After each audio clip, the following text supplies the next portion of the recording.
Hello guys, welcome back in my YouTube channel G anime drama. आज हम एक नई एनिमे को एक्सप्लेन करने वाले हैं जिसका नाम है लेजेंड ऑफ द ब्लू सी, जो बहुत ही खूबसूरत है, बहुत ही अच्छी है। तो हम बिना कुछ देरी के शुरू करते हैं इस एपिसोड को। तो एपिसोड की शुरुआत में हमें एक गांव को दिखाया जाता है जिसका जो समुद्र के किनारे पर होता है। वहाँ पे तूफान आ रहा होता है जिसके कारण लोग इधर उधर भाग रहे होते हैं। लोगों के घर टूट जाते हैं, छतें टूट जाती हैं, सब तहस नहस हो जाता है। फिर हमें एक दिन बाद का सीन दिखाया जाता है, जो गांव पूरा इधर उधर सामान बिखरा पड़ा होता है तूफान के कारण।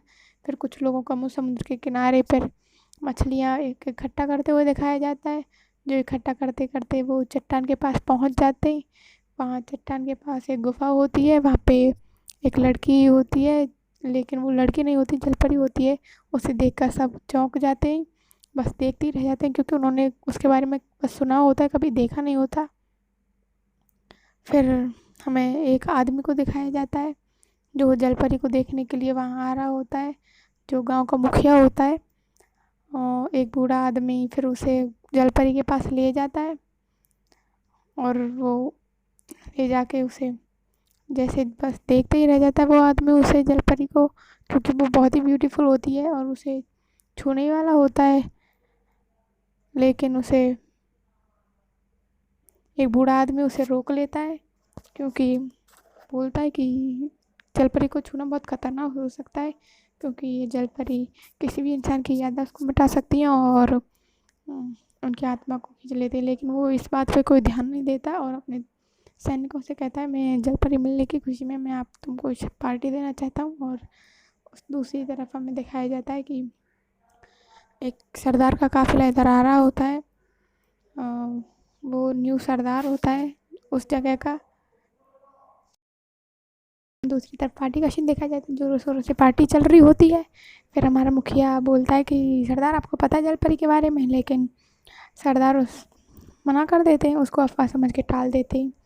फिर हमारा मुखिया है जो वो कहता है कि नए सरदार के आने की खुशी में मैं आप सबको एक जलपरी से मिलाना चाहता हूँ। फिर वहाँ पे जाते ही, वहाँ पे पहुँचते ही हमारा सरदार उसे देखता ही रह जाता है जलपरी को, क्योंकि वो बहुत ही ब्यूटीफुल होती है। और बस उसे ही देख के जा रहे होते, तभी उसके पास जाते और हमारे सरदार जलपरी को देखता है और उसे दया आ जाती है। तब वो सेनापति से पूछता है कि तुम इस जलपरी का क्या करोगे। तो सेनापति बोलता है ये बहुत ही अच्छी होती है, हम इसे मार डालेंगे। तो जिस पर सरदार को दया आ जाती है और वो उसे बोलता है कि तुमने ये नौकरी रिश्वत दे के प्राप्त की है, उसकी सज़ा तुम जानते हो क्या है, मौत। तो वो इसे सुनकर डर जाता है और सेनापति बोलता है सरदार से मैं कुछ भी करने के लिए तैयार हूँ। तो वो बोलते हैं कुछ भी। तो सरदार हैं जो हमारे, वो जलपरी को वहाँ पे समुद्र में छोड़ देते हैं और वो बहुत ही खुश हो रही होती है। वो जा ही रही होती है, लेकिन वो वापस सरदार के पास आती है और उसे आखिरी बार बाय करके चली जाती है। फिर हमें प्रेजेंट का सीन दिखाया जाता है, जहाँ पे एक बस को दिखाया जाता है, जहाँ पर एक लड़की अपने स्टेशन आने के कारण वो बटन को दबा ही रही होती है, लेकिन उससे पहले एक लड़का उसकी बटन दबा देता है और जिसका नाम जुंचे होता है। वो बिल्कुल हमारे सरदार की कार्बन कॉफ़ी होता है। फिर हम उसे एक आदमी के साथ बैठा हुआ दिखाया जाता है, वह बोलता है कि मैं कहीं चोरी करता पकड़ा तो नहीं जाऊँगा। जुंचे के दो साथी और होते हैं, ये तीनों लोगों को पागल बनाकर दूसरों से पैसे लेते हैं। फिर हमें भेष बदलते हुए कंपनी में घुसते हुए दिखाया जाता है। ये कंपनी में इसलिए जा रहे होते हैं क्योंकि वहाँ पे एक क्लाइंट आने वाला होता है और जिसे ये उसके अकाउंट से पैसे लेना चाहते हैं। वो क्लाइंट इसलिए आया होता है क्योंकि उसके बेटे ने एक क्राइम किया होता है, उसने एक लड़की को जैसे से घेर के मार दिया होता है और वो अपने बेटे को बचाना चाहती है, इसलिए वो लॉयर के पास आई हुई होती है। लेकिन लॉयर असली नहीं होता है, वो तो जिंचू होता है। जो तभी वो औरत बोलती है कि तुम्हें जितने पैसे चाहिए तुम ले लो, पर मेरे बेटे को बचा लो। फिर वो कहता है ठीक है, वो हमारे साथ अपने बेटे को आइलैंड पे भेज देना। औरत भी वो राज़ी हो जाती है औरत। फिर हमें एयरपोर्ट का सीन दिखाया जाता है, जहाँ पे वो तीनों अलग अलग रास्ते पे चले जाते हैं।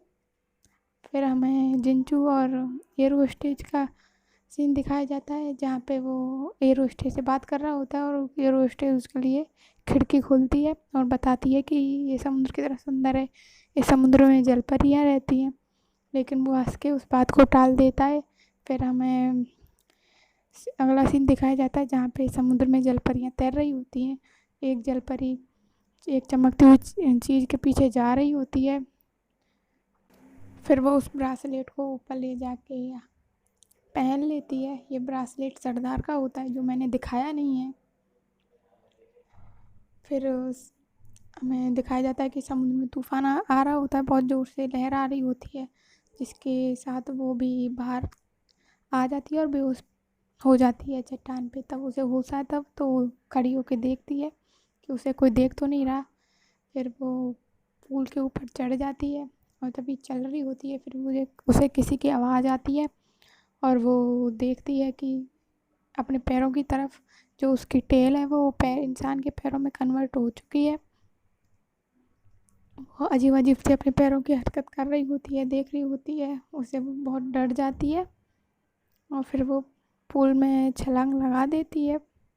वो उसकी टेल पूल में वापस आ जाती है, जिसके साथ ही सुबह हमारा जिंचू है जो बाहर आ जाता है और ये यहीं एपिसोड ख़त्म हो जाता है।